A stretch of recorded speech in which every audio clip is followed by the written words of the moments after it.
Assalamualaikum warahmatullahi wabarakatuh. Nama saya Randy Irviandi, NPM 234111093 dari kelas manajemen 23A, dan di sini saya akan menjelaskan materi matematika bisnis, yaitu tentang aplikasi baris dan deret pada bisnis. Pengertian: barisan adalah suatu susunan bilangan yang dibentuk menurut suatu urutan tertentu. Bilangan-bilangan yang tersusun tersebut disebut suku. Perubahan di antara suku-suku berurutan ditentukan oleh ketambahan bilangan tertentu atau suatu kelipatan bilangan tertentu.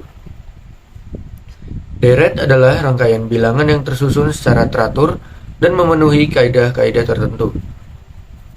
Bilangan-bilangan yang merupakan bisnis dan pembentuk sebuah deret dinamakan suku. Keteraturan rangkaian bilangan yang membentuk sebuah deret terlihat pada pola perubahan bilangan-bilangan tersebut salah satu suku ke satu suku berikutnya.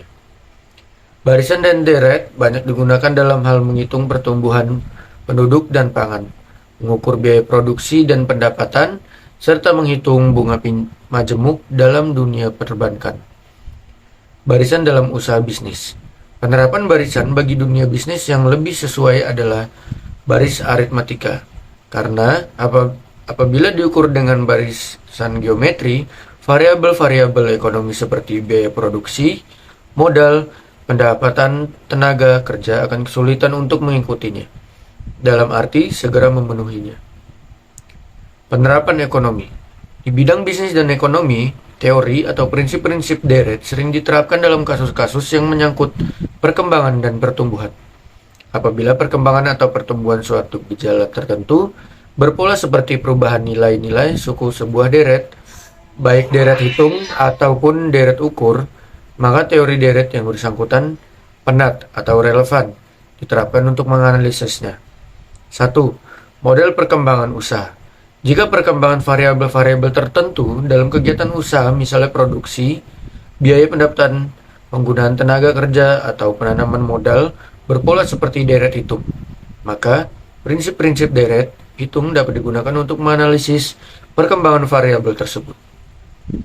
2. Model bunga majemuk merupakan penerapan deret ukur dalam kasus simpan pinjam dan kasus investasi. Dengan model ini dapat dihitung misalnya besarnya pengembalian kredit di masa datang berdasarkan tingkat bunganya, atau sebaliknya untuk mengukur nilai sekarang dari suatu jumlah hasil investasi yang akan diterima di masa datang. 3. Model pertumbuhan penduduk. Penerapan deret ukur yang paling konvensional di bidang ekonomi adalah dalam hal penaksiran jumlah penduduk. Sebagaimana pernah dinyatakan oleh Malthus, penduduk dunia tumbuh mengikuti pola deret ukur. Rumus dan contoh soal. Deret dalam mengukur pertumbuhan penduduk. P sama dengan P dalam kurung 1 plus R tutup kurung T min 1, di mana sama dengan PT sama dengan jumlah penduduk pada periode T. PI sama dengan jumlah penduduk pada awal periode, dan selanjutnya T selisih waktu pada awal periode hingga periode T.